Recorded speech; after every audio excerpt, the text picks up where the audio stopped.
Dans l'ombre des forêts millénaires, au creux des clairières cachées par des voiles d'illusion, une présence insaisissable veille sur les équilibres du monde. D'un simple frémissement d'ailes, elle danse entre les troncs noueux, sa silhouette à peine perceptible, sous la lueur argentée de la lune.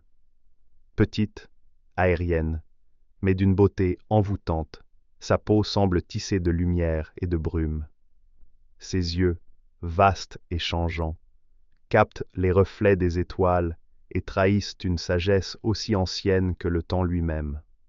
Son corps fluet, habillé d'étoffes éthérées ou de feuillages vivants, se fond dans la nature qui l'entoure, tandis que ses ailes, d'une délicatesse irréelle, vibrent dans l'air avec une mélodie presque imperceptible. Elle ne vit pas seule, bien qu'elle soit rarement vue. Ses semblables se rassemblent en cercles mystiques, dans les profondeurs sylvestres, autour des sources cristallines ou au sommet des collines enchantées.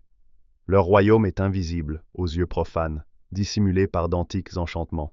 Ceux qui osent franchir la frontière sans invitation risquent de perdre tout souvenir de leur passage, ou bien de ne jamais en revenir. Son existence n'a rien d'oisif. Créature de magie pure, elle tisse les fils du destin sans que nul ne s'en doute. Tantôt messagère des dieux, tantôt gardienne des rêves, elle murmure aux esprits du vent et des rivières.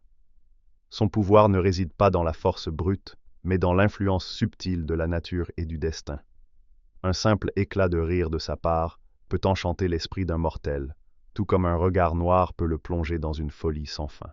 Alignée entre lumière et malice, elle n'est ni totalement bienveillante, ni foncièrement cruelle. Son humeur capricieuse peut apporter chance ou chaos, protection ou damnation. Aux sages et au cœur pur, elle offre parfois ses faveurs, un don de clairvoyance, une bénédiction discrète, un miracle inattendu. Mais à ceux qui manquent de respect envers son domaine, elle inflige des punitions dont l'ampleur n'a d'égal que son imagination. Les bardes chantent son existence, les druides murmurent son nom avec révérence, et les aventuriers la craignent autant qu'ils la recherchent. Car nombreux sont ceux qui voudraient capturer un fragment de son pouvoir, s'approprier sa magie ou percer ses secrets.